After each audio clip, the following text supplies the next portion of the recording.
everyone, Bree here over at Family Living. Today I wanted to take you through McGuffey's Eclectic Readers. We've been using these books for the last 2 years in our home, and I just wanted to give you an up-close look as to what they look like, what the books entail, and explain to you the reasons why you can benefit from having them in your home as well. Let's get started.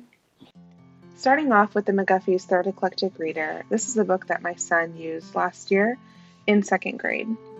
In this book, you're going to find selections in prose and poetry dating back to the late 1800s. This is the preface as well as the contents table in the very beginning, where you can see everything that's going to be presented to your child within this book. This book goes over articulation, emphasis, and punctuation. Before your child begins reading the prose and poetry, in the beginning of the book, you'll see all the different ways that a letter can be pronounced. So you can take your child through each individual exercise and take as much time as your child needs, everyone is different, before you begin reading any of the prose and poems within the book.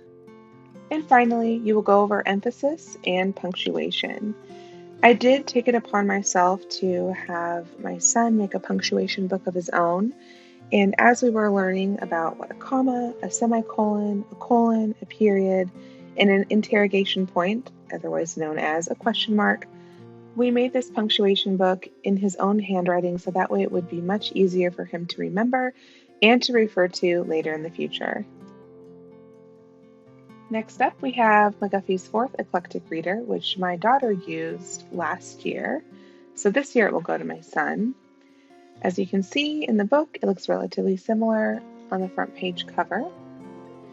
The great thing about these books is that it carries on from what the child learned previously. So in the punctuation marks section in the very beginning, it is going to be all of the same information that your child learned from the previous year, plus a little bit more. In here, everything is listed out just as before, so if you want to continue with adding to your punctuation book, then you can definitely do that as well. Articulation is continued on in this book, but it is expanded out in a much more comprehensive level. The vocals is something that is focused heavily on within this book. The main reason why I chose McGuffey's Eclectic Readers to begin with was because of the heavy focus on the vocals.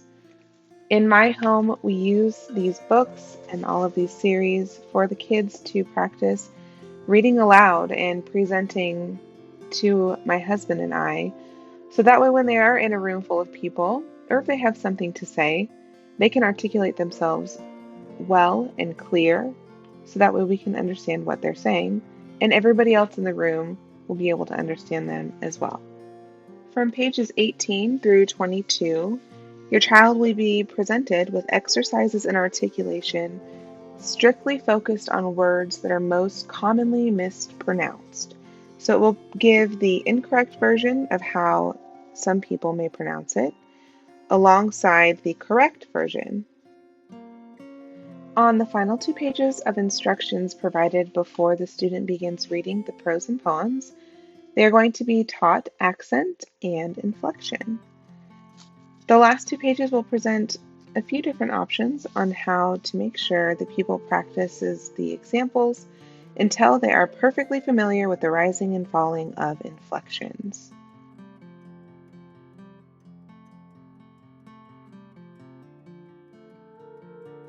And last but not least, we have our McGuffey's Fifth Eclectic Reader. Unfortunately, my daughter already got to it, and you can see the mark that was on the front of the book. It was not delivered this way.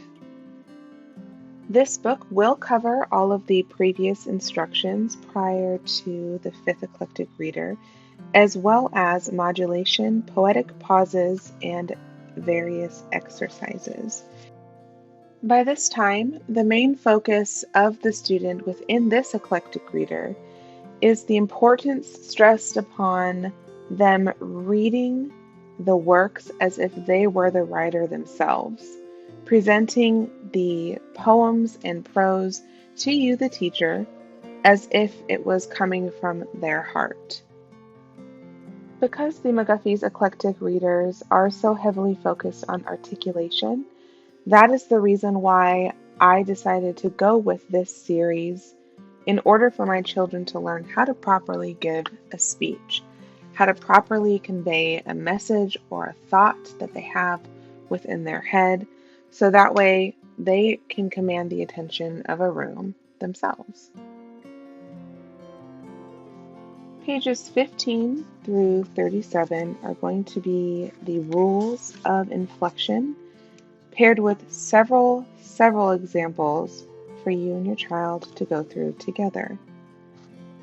This fifth eclectic reader is really the beginning of learning to read screenplay. Now, you may be thinking to yourself, well, my child isn't going to grow up to be an actor. And that may be well and true. But the matter of the fact is, being a strong, literate reader is something that the majority of kids nowadays just don't have in their arsenal. Being able to teach your child how to read effectively, be clear and concise, is going to be a very big strong suit for their future.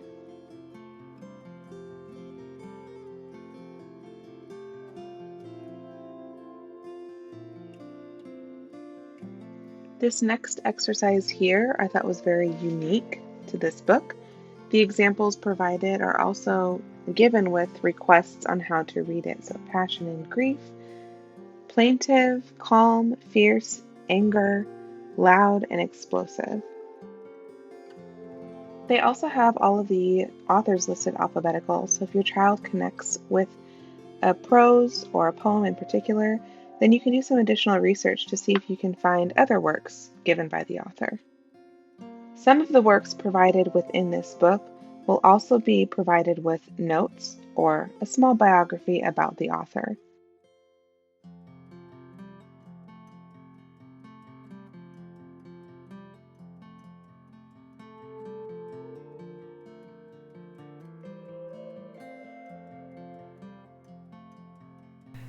I hope that you found this video helpful and informative, and maybe it gave you a new light on another option that you have outside of some of the other curriculums that you were looking for. Thank you so much for stopping by. If you like this video, please give it a thumbs up. Subscribe to our channel and hit that notification bell so you can be in the loop every time we release a new family living video. Thank you so much for stopping by. Have a wonderful day. Bye.